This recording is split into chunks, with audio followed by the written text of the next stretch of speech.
Los invito a que inclinen sus cabezas y comencemos la oración del día de hoy. Señor mío, Dios que estás en el cielo, te doy gracias por un día más, por regalarnos la dicha de la vida, por regalarnos la salud, por llenarnos de todas estas bendiciones que tenemos inmerecidas.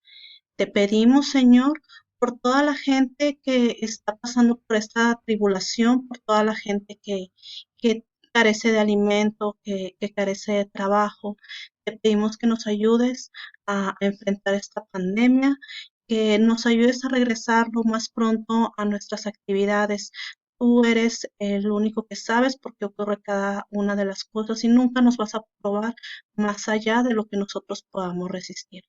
Nuevamente te damos gracias por todas las bendiciones que pones ante nosotros y esta oración te la hacemos llegar por medio de tu Hijo, nuestro Señor Jesucristo. Amén. Buenos días, seguimos en la segunda sesión de nuestras clases. Anteriormente nosotros ya vimos a las macromoléculas, que son moléculas de gran tamaño con varios átomos de carbono, vimos a lo que fueron los carbohidratos y vimos a los lípidos. En esta sesión nos va a tocar a nosotros hablar de las proteínas. ¿Qué van a ser las proteínas? Las proteínas van a ser grandes moléculas orgánicas que van a estar compuestas por cientos o miles de unidades químicas denominadas aminoácidos. Estos van a estar unidos en largas cadenas enlazadas. Cada tipo de proteína va a poseer una secuencia específica de aminoácidos. ¿Cuáles van a ser los componentes esenciales de mi proteína? Los elementos que van a formar mi proteína van a ser el carbono, el hidrógeno, el oxígeno y el nitrógeno. Y en algunas veces va también a intervenir el azufre y el fósforo. Como ejemplos de proteínas, nosotros tenemos a la albumina del huevo, a la caseína de la leche, a la gluteína del trigo, a la gelatina de los huesos, la insulina del páncreas y a la hemoglobina en la sangre. ¿Para qué nos van a servir estas proteínas? La ingestión regular de proteínas en nuestra dieta diaria va a proporcionar a las células el suministro adecuado de aminoácidos. Aquellas células que utilizan estas unidades químicas como materia prima para formar nuevas proteínas, las cuales además van a ser necesarias para el crecimiento y la restauración de diferentes tejidos del cuerpo, tales como son los huesos, los músculos, determinados tejidos conjuntivos y las paredes de los órganos huecos. Es decir, si nosotros no tenemos una correcta ingesta de proteínas, pues por ejemplo, los niños puede representar una falta de crecimiento y en las personas adultas pues ya nos va a desencadenar problemas en lo que es la restauración de nuestras células, de nuestros tejidos, de nuestros huesos, nuestros músculos. Por eso es tan importante esta ingesta correcta de proteínas. Los carbohidratos y las grasas son las que van a contribuir como un combustible mucho más adecuado para poder guardar la energía. Sin embargo, en caso de que cuando una persona tiene hambre o en caso de inanición, que es cuando una persona deja de consumir comida durante mucho tiempo, las reservas de las grasas y glucógenos para ese entonces van a estar agotadas. Los aminoácidos también pueden llegar a actuar como fuente de energía. Naturalmente va a causar pues a lo que es el mantenimiento de los tejidos, a su crecimiento y su restauración. Por eso nosotros llegamos a ver muy comúnmente que cuando una persona llega a sufrir, por ejemplo, de algún tipo de trastorno alimenticio o llega a estar en algún tipo de desnutrición o de inanición, de que no haya consumido la comida suficiente, pues ¿qué va a pasar? Que todos sus músculos se van a empezar a comer, lo cual nos puede llegar a tener consecuencias muy grandes en el organismo. Muchas veces también pasa esto con las personas que tienen una, una ingesta, una dieta denominada como más vegana. esas personas tienen que llevar realmente un control muy preciso mediante nutriólogos. ¿Por qué? Porque esa falta de grasas, esa falta de proteína que ellos están teniendo, pues tienen tienen que consumirla de alguna parte. Y por eso es que muchas veces las personas llegan a tener ciertas descompensaciones debido pues a la falta de estas macromoléculas. ¿Qué funciones van a tener mis proteínas? Mis proteínas van a estar cada una hecha para una función específica. Ahorita vamos a nosotros la gran número de funciones que puede llegar a tener una proteína. Entre las funciones que puede llegar a tener, puede llegar a funcionar como es una enzima, en donde las proteínas van a actuar como sustancias encargadas de la catálisis de reacciones químicas que van a ocurrir en el organismo. Y también pueden llegar a actuar de manera aislada o pueden reaccionar de manera más compleja o más organizada, haciendo complejos multienzimáticos. Las enzimas van a formar parte de lo que llamamos proteínas globulares. Va a haber ciertas proteínas que van a ser encargadas de que el cuerpo digiera o de que el cuerpo procese otro tipo de proteínas. Cuando por ejemplo, nosotros consumimos algún tipo de proteína, como es algún producto con proteína, como es la leche, como es el huevo, y nosotros no tenemos esas enzimas específicas para poder catalizar esas proteínas, es cuando muchas veces las personas llegan a presentar lo que son las intolerancias a ciertos alimentos, que realmente significa la ausencia de esa enzima para poder catalizar la proteína. También vamos a tener dentro de nuestras proteínas a los que son las proteínas de transporte. Estas proteínas de transporte van a estar dentro de nuestro organismo de las diferentes sustancias que que tienen la función de cumplir, transportar aquellas proteínas a ciertos lugares. Por ejemplo, muchos van a ser transportadores de proteínas como lo es la hemoglobina. La hemoglobina es una proteína que nosotros tenemos en nuestro torrente sanguíneo y es la que va a transportar todos esos requerimientos nutricionales que nosotros tenemos por medio de la sangre hacia las partes específicas de nuestro cuerpo. También vamos a tener a lo que son las proteínas de reserva. Estas van a ser proteínas nutritivas como la caseína y la ovalbumina. Vamos a tener proteínas de los músculos para el movimiento. Los músculos esqueléticos, que pues como ya mencionamos antes, contienen proteínas contráctiles que van a tener la capacidad de modificar su estructura según las necesidades de cada organismo.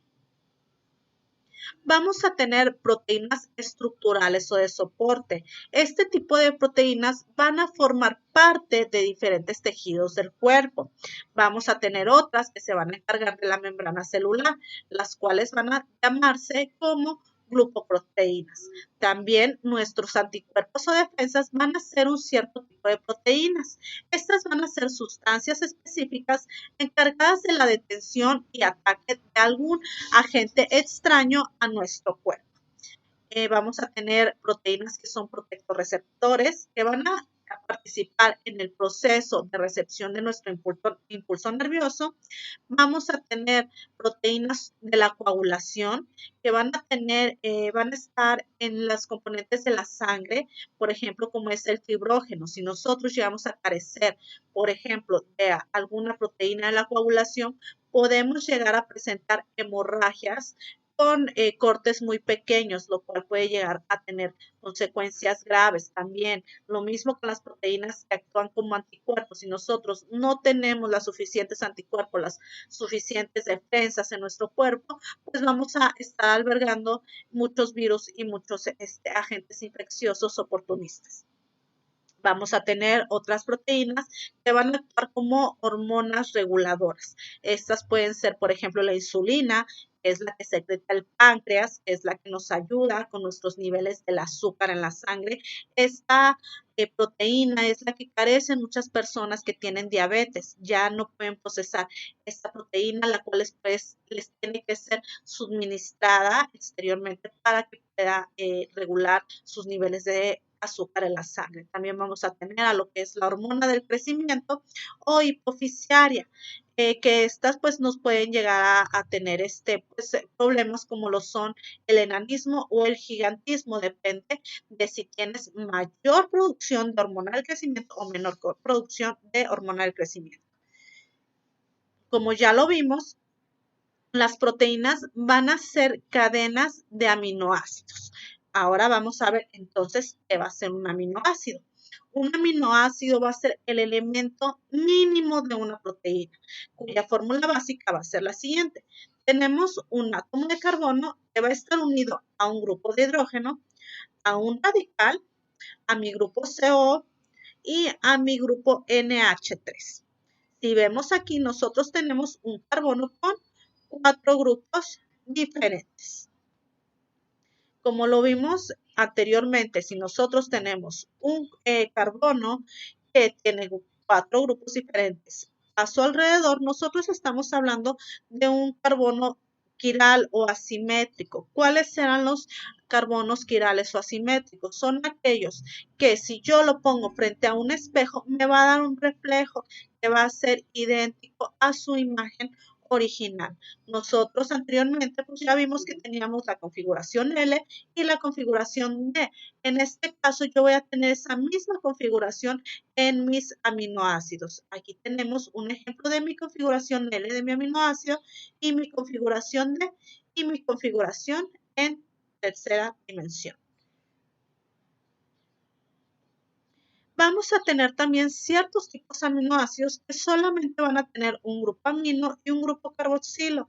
Estos van a cristalizar como suiterones en soluciones acuosas neutras. El único que no va a presentar este tipo de característica va a ser la glicina, porque uno de sus grupos radicales va a tener un hidrógeno que va a quedar así, simétrico. Aquí tenemos mi ejemplo de mi aminoácido. Vamos a tener mi carbono unido a un hidrógeno, a un grupo carboxílico y a un grupo amino. Y aquí va a estar unido a mi radical. Recordemos que los radicales pueden ser cualquier grupo alquilo. Para la unión que van a realizar los aminoácidos, se van a realizar mediante tipos de enlaces especiales. Este enlace nosotros le vamos a llamar como enlace peptídico. Un aminoácido se va a unir a otro mediante la formación de una molécula de agua. Se va a crear un grupo OH en el primer aminoácido más un grupo de hidrógeno en el segundo aminoácido. Al separarse los aminoácidos, se va a realizar una hidratación. Aquí nosotros tenemos mi aminoácido 1, mi aminoácido 2. Esta molécula se va a convertir en una molécula de agua y va a quedar unido de aquí y de esto, haciéndonos ya una cadena de 2 aminoácidos. ¿Cuál va a ser la estructura de mis proteínas? Mis proteínas van a tener 4 tipos de estructuras de acuerdo a su ubicación. Va a tener una estructura en el primer plano o 1D, o puede ser también multiplanar o 3D. Vamos a ver cuáles son. Vamos a tener una estructura primaria. Esta estructura primaria va a corresponder a la secuencia de los aminoácidos. En esta secuencia se va a contener toda la información que va a definir a la forma tridimensional y a la función de la proteína. Si hay un cambio en el aminoácido en la secuencia, esto va a afectar también a su estructura y a su función de la proteína. Vamos a tener mi estructura secundaria o en mi segundo plano. En esta, la conformación va a ser la conformación que adoptan los aminoácidos adyacentes en la cadena polipéptica. Se van a distinguir 2 tipos de estructuras secundarias, que van a ser la de hélice y la plegada. La estructura secundaria se va a conferir a la proteína propiedades tales como son la elasticidad, la resistencia, la suavidad o la flexibilidad. vamos a tener también lo que es una estructura terciaria. La estructura terciaria va a ser un arreglo tridimensional de todos los átomos de la proteína. En este tipo de estructura van a existir los dominios, que van a ser péptidos diferentes, únicos, lo que le va a conferir a la proteína diferentes funciones y características especiales. Una proteína de membrana pues va a tener que tener una parte hidrofóbica para poder interactuar con la membrana plasmática y por lo menos otro dominio que interactúe con el citoplasma, entonces deberá de ser hidrofílica. Vamos a tener por último una estructura cuaternaria. En esta las unidades de estructura terciarias van a estar unidas entre sí por interacciones no covalentes. Algunas proteínas van a contener otros grupos químicos que no son aminoácidos. Este grupo se va a denominar proteico y las proteínas se van a clasificar según estos grupos, en los siguientes. Vamos a tener la clase de las lipoproteínas, que va a tener un grupo proteico de los lípidos, como por ejemplo es la B1 lipoproteína, que va a estar en la sangre. Vamos a tener también a las glicoproteínas, que va a tener su grupo proteico de los carbohidratos, como lo es la inmunoglobina G. Vamos a tener la fosfoproteína, que va a tener un grupo proteico fosfato. Y un ejemplo va a ser la caseína en la leche. Y por último, la hemoproteína, que va a tener un grupo proteico del hierro, como por ejemplo lo es la hemoglobina. Aquí vamos a ver un poquito más gráfico lo que van a ser los niveles de organización de mi proteína. Como lo veíamos en mi estructura primaria, yo voy a tener solamente mi cadena de ácidos. Es lo único que yo voy a tener en mi estructura primaria. En mi estructura secundaria ya voy a poder yo tener dos tipos de secuencias. Puede ser de hoja pegada o en forma de hélice. Para mi estructura terciaria va a ocurrir cuando ciertas atracciones van a estar presentes entre las hélices alfa, que van a ser estas, y las plegadas. Para mi estructura cuaternaria va a ser cuando una proteína que consiste en más de una cadena de aminoácidos, es decir, que todas estas cadenitas ya se unieron haciendo una macromolécula. Entonces, esto sería todo por mi parte el día de hoy. Nos vemos la siguiente sesión. Que tengan un excelente día y gracias.